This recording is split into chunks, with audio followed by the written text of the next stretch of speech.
Olá, sejam todos muito bem-vindos a mais uma live ao vivo diário. Se vocês estiverem me vendo bem, me ouvindo bem, avisem aí através dos comentários. E aí, turma, beleza? Segunda-feira, começando a semana.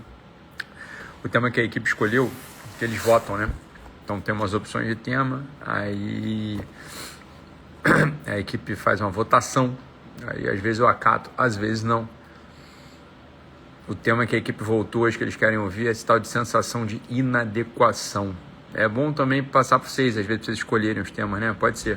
A gente, eventualmente, aqui eu posso ser generoso e escolher para vocês, deixar vocês aí, né? Escolher o tema, beleza? Então, hoje é sensação de inadequação. Acho engraçado pra caceta certas coisas. Acho engraçado mesmo. Que é uma sensação de inadequação, ela vem, em primeiro lugar, de uma premissa muito esquisita, né? Que é por que diabos tu deveria se sentir adequado? Essa é a primeira pergunta, né? Então, se você está, estou me sentindo inadequado. Tá, por que você acha que você tinha que estar adequado? Segunda coisa, e essa sim é mais terrível. O que você está falando, cara? Né? Sensação difusa pra caceta, né? Adequado ou inadequado? Mas o que isso significa, no fundo? Deixa eu falar pra vocês uma coisa, presta atenção, me acompanha aqui. Acompanha aqui, por favor, tá?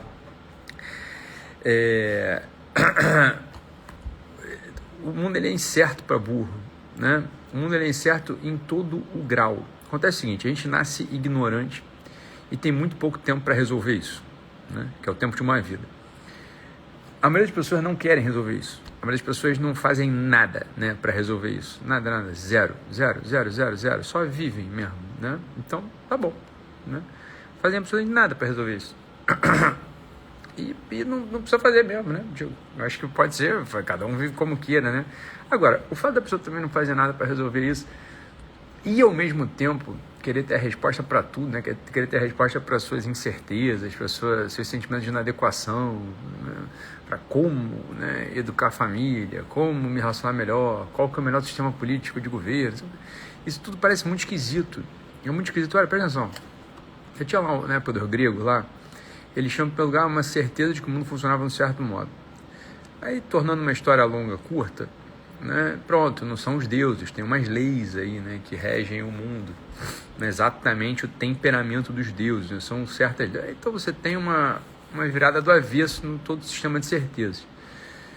Aí, logo em sequência, aí pronto, aí você depois tem Kepler, Galileu, Kepler, Newton. Então o Newton depois faz umas postulações super interessantes sobre a natureza, sobre a teoria da gravitação universal, sobre o elemento das forças, sobre as forças, né, o papel que as forças jogam nisso. Aí agora, recentemente, nos anos 20 ali, a física sofre uma outra revolução, que é uma visão diferente, né? Assim, é uma visão diferente. Por quê? Porque todas aquelas leis do Newton que funcionavam no mundo macro, ou seja, nas coisas que a gente está vendo, no mundo onde a gente está falando dos corpos extensos até um certo limite também, dependendo da extensão também as leis de Newton não se aplicam, mas se você vai para o mundo subatômico, todas aquelas leis de Newton não funcionam, não se aplicam, não é que não funcionam, não se aplicam ao mundo subatômico, são outras leis que regem aquilo lá, o que vai dizer o seguinte, olha, nem para o mundo físico, tá bom, aí o Einstein faz lá o postulado dele, bem, tô simplificando, né, o Einstein faz lá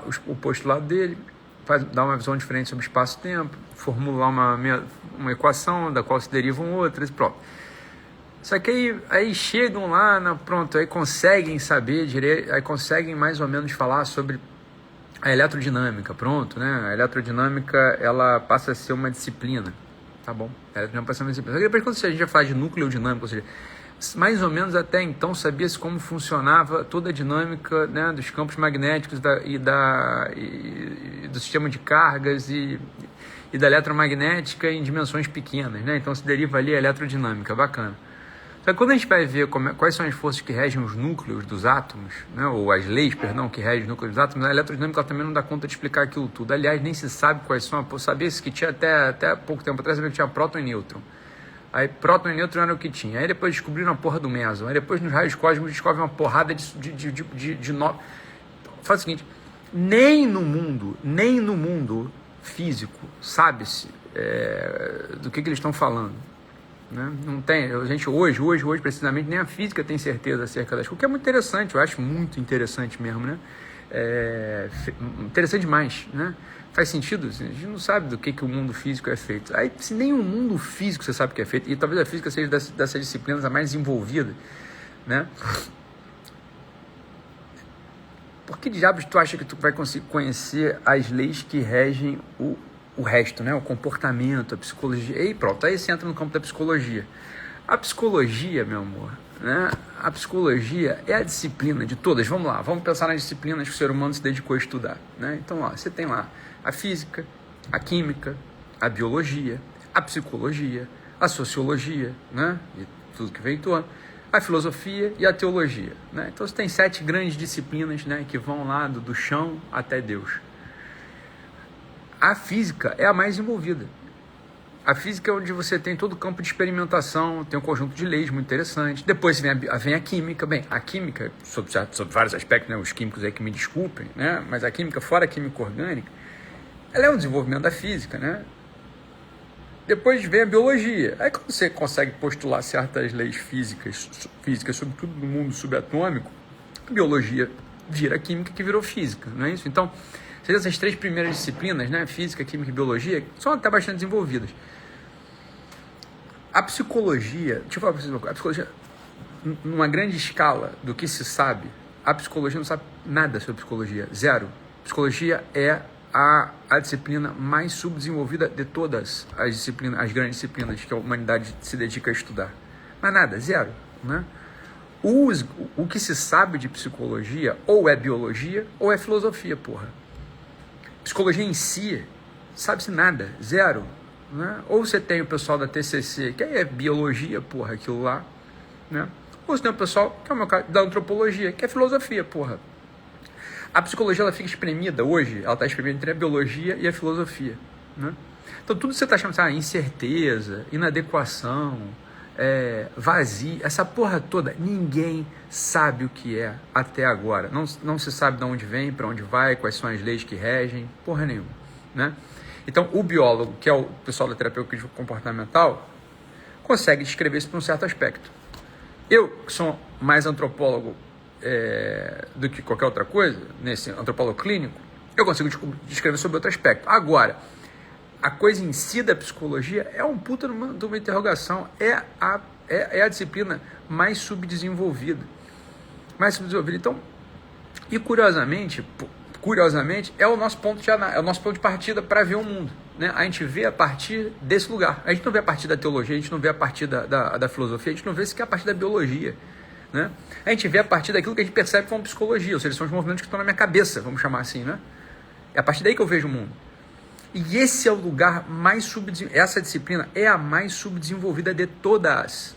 Então, das duas, uma. Ou você vira um sujeito, né, como eu, tem se dedicado nos últimos 20 anos a estudar essas porras, e estou aqui te falando, depois de 20 anos, né, estudando mais ou menos sério, essa porra, bem, de uns anos para cá muito sério, né, mas isso não era nem tão sério assim, de uns anos estudando essa merda séria, eu vou dizer para você, tem 2 ou 3 coisinhas ali, não, é difícil pra caceta formular leis na psicologia. Hoje eu tô, são 1 da tarde, eu tô desde 8h30 da manhã aqui estudando, meu filho, essa porra. Tu sabe quanto que eu consegui avançar hoje? Pra mim não é zero, nada, não teve um avanço, né?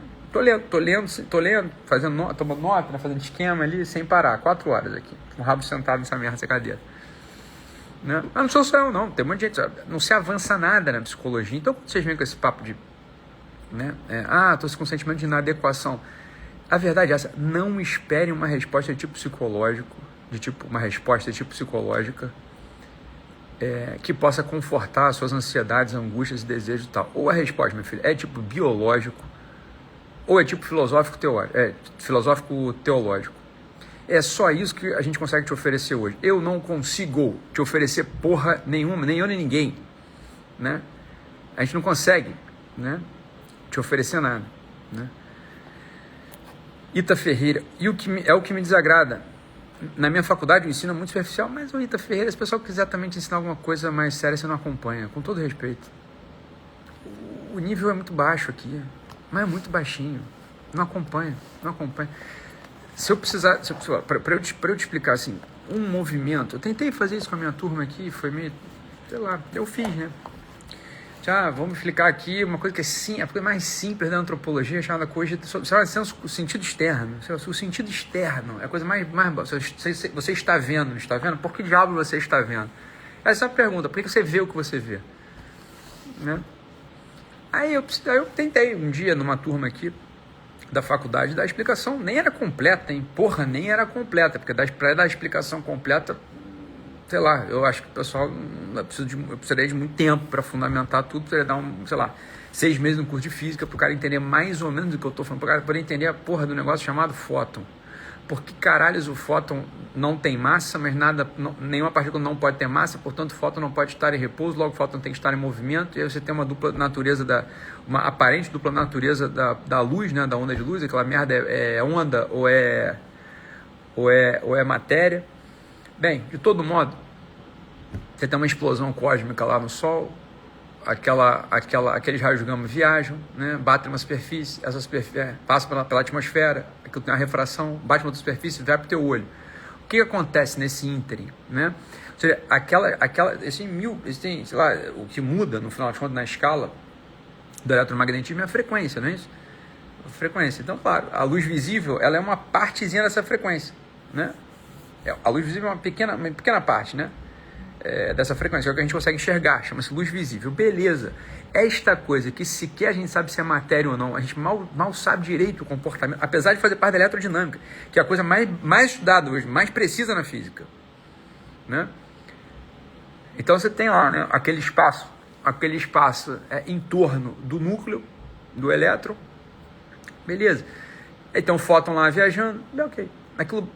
O que acontece? Aquilo atinge a tua visão, mas o que é atingir a visão? Bem, atinge lá o teu olho, aí você tem uma célula específica, né? São os cônios dos bastonetes, na membrana dos cônios dos bastonetes você tem uma molécula, né, que chamam de receptor, dependendo do que você esteja analisando, e lá no receptor você tem uma molécula específica chamada retinal. A retinal ele sofre uma alteração eletromagnética, pronto, entendeu? Isso para explicar o início do pulso elétrico. O início, porque eu nem estou explicando que o retinal, uma vez que ele age, você vai ter ali uma despolarização, vai entrar cálcio, né? Aí você vai ter lá as moléculas carreadoras de cálcio, as quinases, né? Ativadas por cálcio, que estão inativas, vão mudar a carga interna da membrana. Beleza. Aí você tem lá uns tipos específicos de cone bastonete, depois tem as células on-off, bem, tem uma mudança de sinal, e aí você tem a propagação do circuito. Isso é para explicar. Eu não estou explicando, pelo amor de Deus, eu estou na merda de uma live de almoço, 1h14 da tarde, né? Isso é para falar assim, da coisa mais, assim, o início, ainda nem o início, assim, né? Não é nem o início, né? É a virada de página, não é isso? Beleza.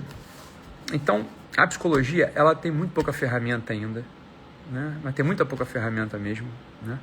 Ela não é capaz de dar explicações satisfatórias nem insatisfatórias, ela é capaz de explicar pouquíssima coisa, né?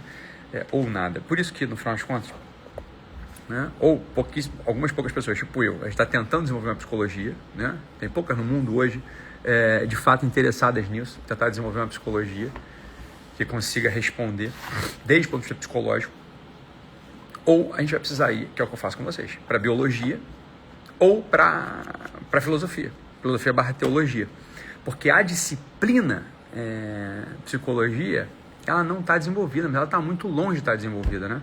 Mas muito longe de estar desenvolvida mesmo, né?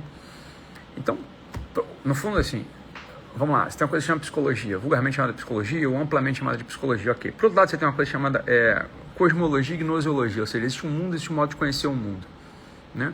A gente pode tentar entender o seguinte, a psicologia é justamente a disciplina que tentaria integrar essas duas coisas, ou seja, existe o meu conhecimento, né, e todos os efeitos que o conhecimento gera em mim, e o mundo, né? A psicologia devia ser a disciplina responsável por integrar essas duas dimensões. Bem, é o máximo que eu consigo te dizer hoje aqui, né, nessa livezinha. Beleza, então eu preciso que vocês mais ou menos entendam, em primeiro lugar, o que é o mundo, né? E a gnosiologia, ou seja, quais são os modos e os efeitos do conhecimento. Né? Os modos e efeitos do conhecimento, me interessa abordar isso tudo pelo ângulo da filosofia e da teologia. É muito mais interessante, no final das contas, porque é mais útil para você. Né? E a biologia, o que acontece é o seguinte, excelente pergunta, doutor Guilherme, o que te fez ser mais filósofo que biólogo? Biologia é muito simples, é muito bobo, né? Biologia é muito boa. Porque ou a biologia você desce e vai para química, que aí eu gosto, é muito interessante, e vai para física, que é a minha praia de origem, na verdade, ou seja, foi a primeira disciplina que eu me interessei, foi que eu estudei bastante lá no início da minha vida, que é mais física do que matemática, propriamente. Que isso é muito interessante mesmo, né? Então, beleza, aí sim. A biologia também é uma disciplina que não me interessa, então tem muita gente que tem interesse em biologia. É uma disciplina maravilhosa, interessante. Para mim, eu não tenho interesse em biologia, né? Mas o que me interessa da biologia é a parte química e a física, sobretudo, né? O que a gente pode chamar de biofísica e bioquímica. E depois a física mesmo, que é o que me interessa mesmo, né? A física. Beleza. Então, das duas, ou você desce, só que aí isso tem pouquíssimo interesse para a prática, né? Para o homem prático, né? Para a prática clínica, vamos chamar assim, ou porque eu posso oferecer para vocês. Ou eu subia, ia para filosofia e para teologia, que foi para onde eu fui. Aqui, né? Nas aulas, quando eu apareço falando com vocês, né? Que aí, beleza, tem mais aplicação prática para vocês. Acho que adianta, por exemplo, eu chegar aqui numa live de meio-dia e começar a explicar para vocês exatamente como é que o processo da visão é realizado, né? Eu explicar para vocês toda a parte de comprimento de onda, emissão de onda, diferentes tipos de onda, frequência de onda, as alterações moleculares a partir de um campo magnético dentro de uma estrutura molecular, e depois depois da partícula número 6, né, o carbono, e como é que essa porra se altera dentro lá do teu olho, do cone do bastonete. O cone vê de um jeito, o bastonete vê de outro. Não é que vê, né? Absorve ou se deforma de um certo modo a partir de frequências de onda diferentes, o que a gente chama de cores luminosas. Não serve pra porra nenhuma. Tá legal, não me interessa. Porque não interessa, não tem aplicação. Agora, quando eu vou para filosofia, bom, beleza, eu consigo te dar um conjunto de orientações de outra ordem, que não são psicológicas, hein? Atenção, não são psicológicas, né? Que, olha, beleza, vai te ajudar mais, né? Vai te ajudar mais na tua orientação prática de vida. E mesmo nos cursos que eu dou dentro da minha faculdade, né? Mesmo nos cursos que eu dou dentro da minha faculdade, eu tendo mais aí para filosofia e para teologia do que propriamente para biologia e para química, porque a biologia e química, assim, ela, pro meu gosto, é muito interessante. Eu gosto muito não de biologia e de química, mas da química e da física, né? Sobretudo da física. Só que aí é pouca gente, sobretudo com a intenção, pouca gente vai se interessar, vai conseguir acompanhar, sobretudo com o meu interesse, né? Sobretudo com o que eu quero, onde eu quero chegar. Aí é um grupo, sei lá, no Brasil, quantas pessoas vão se interessar por isso? 4, né? 2. Eu não preciso montar um curso para essa porra, eu posso ter eles como amigos e a gente trocar WhatsApp, de vez em quando, né? Também nunca encontrei essas pessoas, né? Também nunca encontrei essas pessoas. Ou seja, alguém que queira partir desde as especulações, né? Do Fukuawa, por exemplo, agora, atualmente, ele está tentando desenvolver uma nucleodinâmica, né? E, sei lá, né? Entende o que eu estou querendo dizer ou não? Mas isso não tem interesse nenhum. Então, quando a gente fala assim, a incerteza, esse sentimento de inadequação, eu falo, meu filho, é óbvio que você está inadequado. Você não sabe nada, porra. Como é que você não vai querer estar adequado? Como é que você vai querer estar adequado, porra? Essa porra nenhuma, né? É uma coisa assim, olha, viver para a maioria das pessoas hoje é um puta improviso, né? Nem sempre foi assim. Nem sempre foi assim, não é porque as pessoas estudavam pessoalmente, não, mas é porque a sociedade estava organizada já. Você tinha lá a religião, você tinha a igreja, você tinha os padres, você tinha, né, ou sociedades orientadas à guerra, que são os únicos interesses que eles têm, ou sociedades orientadas a, sei lá, ao cultivo, ao culto, sociedades integradas à religião mesmo, né? Hoje em dia não, a sociedade está orientada aqui. Hoje em dia a sociedade está orientada a porra nenhuma. A verdade é essa, é cada um por si. É cada um por si, Deus por ninguém, né? É meio assim, porque o pessoal vai acreditar em Deus, acredita. Então, a situação de inadequação, desorientação, ela é brutal, né? A pessoa não entende porra nenhuma. Vocês acho que até entendem, vocês estão aqui, vocês querem entender, pelo menos em meia dúzia entendem, né? Que estão por aqui. Agora, você olha pela janela, é muito triste, né? Você vê comentário político, comentário cultural, comentário sobre a família. Esse negócio não é possível que essa porra é séria. Não é possível que as pessoas acham mesmo que tá falando alguma coisa. É uma pica. É uma pica. É uma pica mole, não é possível, não serve pra nada, né? Não fosse uma pica dura, né? É uma pica mole, né? É ruinzinho mesmo. Mas a gente tá aqui, né? Tá aqui todo dia. Então, assim, a sensação de inadequação, ela é normal, porra. Normal, vai ter a sensação de inadequação. Adequação com o quê?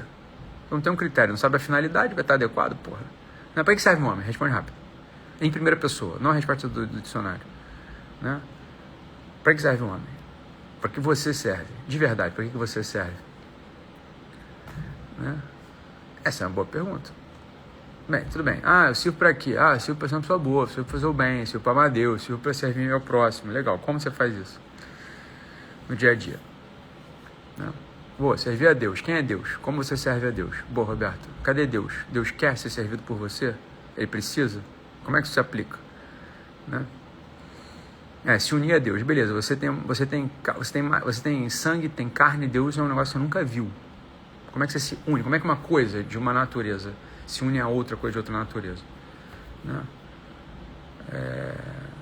Me fala aí, como é que faz isso, Juliana Carneiro? Se unir a Deus. Bacana, que é isso? Né? Meu pensamento. Deus não tem pensamento.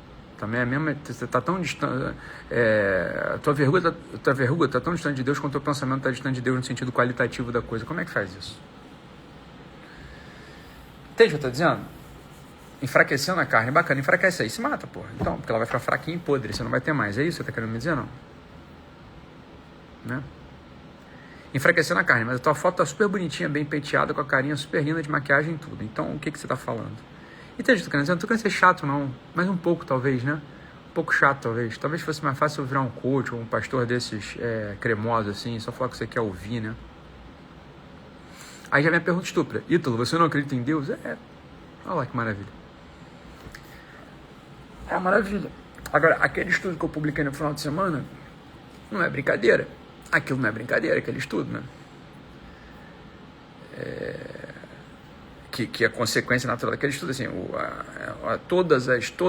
QI de todos os países no mundo subiram, menos o do Brasil foi um dos poucos que caíram. E é uma queda considerável de QI. O que é assim, aquele índice que marca a operação básica da orientação no mundo, não é inteligência ainda, assim, é o mínimo da inteligência, né? É fodaço.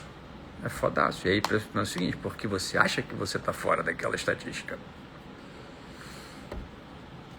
Né? Quantas vezes você precisou de fato confrontar a tua inteligência, não a tua inteligência com uma situação difícil, um problema difícil, ou com interlocutores que têm um maior nível e viu que estava à altura ou até acima dela, poucas, né? Então, talvez. É só isso. Então, é o nosso itinerário, né? É isso aí, então você virou ateu, esse tipo de coisa. É fodaço, né? Então é isso. O que eu acho é isso. As perguntas que têm sempre uma raiz psicológica, elas são muito difíceis de ser alcançadas, respostas satisfatórias, né? E aí você cai no auto-engano profundo, o que dá mais senso de desorientação. Ou você pesquisa o assunto, eu faço isso, né? Ou você vai ter que correr para a biologia, ou vai ter que correr para a filosofia. A minha orientação para vocês, é o que eu faço, como eu os oriento aqui desde o início, é correr para a filosofia e para a teologia, que desde o ponto de vista pessoal existencial tem recursos. A biologia não tem recurso para te dar orientação existencial. A biologia não tem recurso para te dar orientação existencial. Pelo contrário, ela vai te desorientar existencialmente. Por quê? Porque o ângulo, o ponto de vista da biologia é um ponto de vista não humano, porra. Né? É um ponto de vista não humano. É um ponto de vista de outra ordem.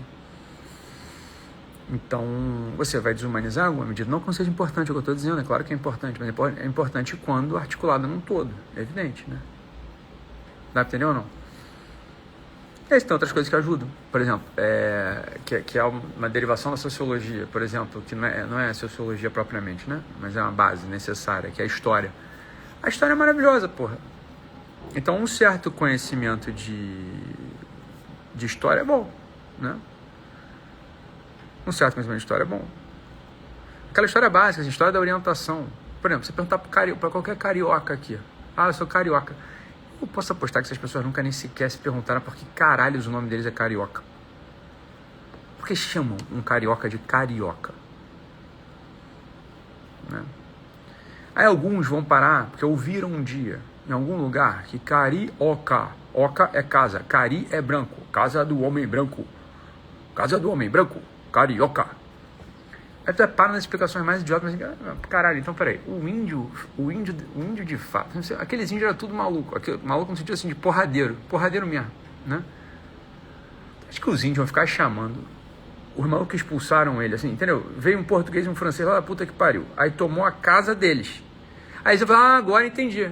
eu vou chamar de carioca, porque essa é a casa dele, ele é branco. Isso faz algum sentido? Aí tu vai assim, não, isso faz muito sentido não. Aí você vai lá nos tupinólogos, o que será que os tupinólogos falaram dessa porra? Os tupinólogos também não estão de acordo, né? Mas parece que, bem, é uma linha dos tupinólogos que é o seguinte, olha só, quando os tupinambás vieram lá, puta que pariu, lá de cima do Maranhão, descendo, estancando-lhe a porrada em toda aquela merda que tava no caminho, Tremembé, Tupiniquim, o caralho. Aí chegou aqui, né, no Rio de Janeiro, altura do Rio de Janeiro, tava aqui os carijóis, olha só que loucura. Aí o carijó, que é a tribo que depois foi pro sul, né? Aí carijó, entendi, cari. Olha lá, cari. A casa dos carijóis. Podia ser carijó, carijoca, carijoca, carijó. Com oca, carijoca. Ah, tá, faz mais sentido. Até porque o tupi, ele tem muita contrafação na modo de falar. Então, carioca provavelmente era a casa dos carijóis, né? Entendeu? A porra nenhuma que eu tô falando isso. É porque o pessoal não quer saber também. É que não serve aqui pra nada. Mas isso é o primeiro sentido de orientação, porque caralho me chamam de carioca. Eu falei, na casa dos carijóis, faz algum sentido, né? Quem ficou no lugar? Depois? Ficaram lá, sei lá, tem uns caras que ficaram aqui no Rio, né? Depois, essa porra dessa tribo que veio estancando a porrada lá de cima, ela se divide em duas facções, né? É como hoje, é comando vermelho primeiro comando, e terceiro comando. Aqui no Rio é uma merda. Aí a porrada estancou, né? Até chegar os europeus. Então você tem de um lado os mais velhos e tem do outro lado a dissidência, né? Os mais velhos chamam de tamoio. Tamoio é só isso, é mais velho. Tamoio significa mais velho, né? E os temiminós, temiminó significa o quê? Mais novo. Aí de um lado você tem os tamoios, do outro lado você tem os temiminó. Aí a porrada ficava estancando até que chegam os franceses, os portugueses, depois chegam os franceses, tem a França Antártica. Aí os franceses se aliam aos tamoios, que eram em maior número, eram antropófagos, comiam gente, né? Aí depois vem os franceses, aí vem o Estácio de Sá, o Mendes de Sá, né? O tio sobrinho. Aí a porrada estanca. Os portugueses se aliam aos temiminós, os franceses aliados aos tamoios. E aí no dia 20 de janeiro, por acaso, né, que foi a batalha final, né, que assim, é a refundação da cidade do Rio de Janeiro, que inclusive vai ser amanhã, o dia que a gente celebra amanhã, né? Por acaso até nem tinha lembrado essa porra, lembrei agora, dia 20 de janeiro, né? Aí lá na porra da batalha, a mulher do líder lá, do guerreiro líder dos tamoios, ela vê a porra de uma figura vestida de armadura, sei lá, um negócio que ela descreve como se fosse uma armadura, pulando de canoa em canoa e afundando as canoas dos tamoios. Ela não sabe o que é, conta pro marido dela, e o marido dela vai pro pajé, e o pajé fala, essa porra são os deuses deles, e nós vamos perder, debandemos. E eles debandam, né? Então, ficou mais fácil para os portugueses, que eram em número de nem 200 homens, e os temiminós, que eram em número pequeno, eram 10 vezes menor que o número dos tamoios, eram uns 8.000 temiminós, segundo constam as crônicas, bem, conseguem ganhar. Então os portugueses ganham. Agora, nesse ínterim, que eles, com a ajuda da figura lá pulando, né? Essa figura pulando, até por uma coincidência de data, os portugueses dizem, porra, olha o dia que foi que isso aconteceu, 20 de janeiro, não é isso? E a descrição que chegou aos nossos ouvidos só pode ser São Sebastião. Então, São Sebastião é o padroeiro da cidade do Rio de Janeiro, né? Por causa disso, por causa da data e por causa da intervenção. Que interessante. Pronto. Essa história é mínima, assim, é uma orientação mínima. Entende que você... legal. É uma história que te dá um senso de adequação. Agora, a pessoa não sabe nem biologia, né? Nem física, óbvio. Nem química, óbvio. Nem biologia, óbvio, né? Aí não sabe psicologia, porque psicologia não tem muito... É muito difícil saber alguma coisa de psicologia mesmo. Sociologia não sabe nada, porque história, que é a base da... Só não tem senso de história, não sabe nada. Essa é a história da sua cidade, não é a história do país, não é a história da Segunda Guerra, não é a Nova República, a Segunda República, a Terceira República. Ninguém tem o terceiro Reich do Hitler. Beleza, qual foi o segundo? Porque se ele era o terceiro, teve um primeiro e um segundo. Qual é o primeiro e o segundo? Não estou falando disso não, está muito longe. Assim, a história da tua cidade, a história da tua família, pronto, a história da tua família. Quem é teu avô, o que ele fez, né? De onde ele veio, né? O que ele acreditava, o pai dele, entendeu ou não? Então é claro que o sentido de inadequação, de desorientação, ele vai ser constante. Não tem mistério, não importa, eu não posso te passar nenhum exercício tipo psicológico. Eu posso só te passar só posso te passar exercícios de tipo transcendente ou muito materiais. Muito materiais são tão bem frio, né? Como que deve, sirva. Esse tipo de transcendente, ter religião, pratique. No final das contas é isso que importa mesmo. Né? É isso que importa mesmo. tá? Beleza? Amanhã for tempo. Beijo.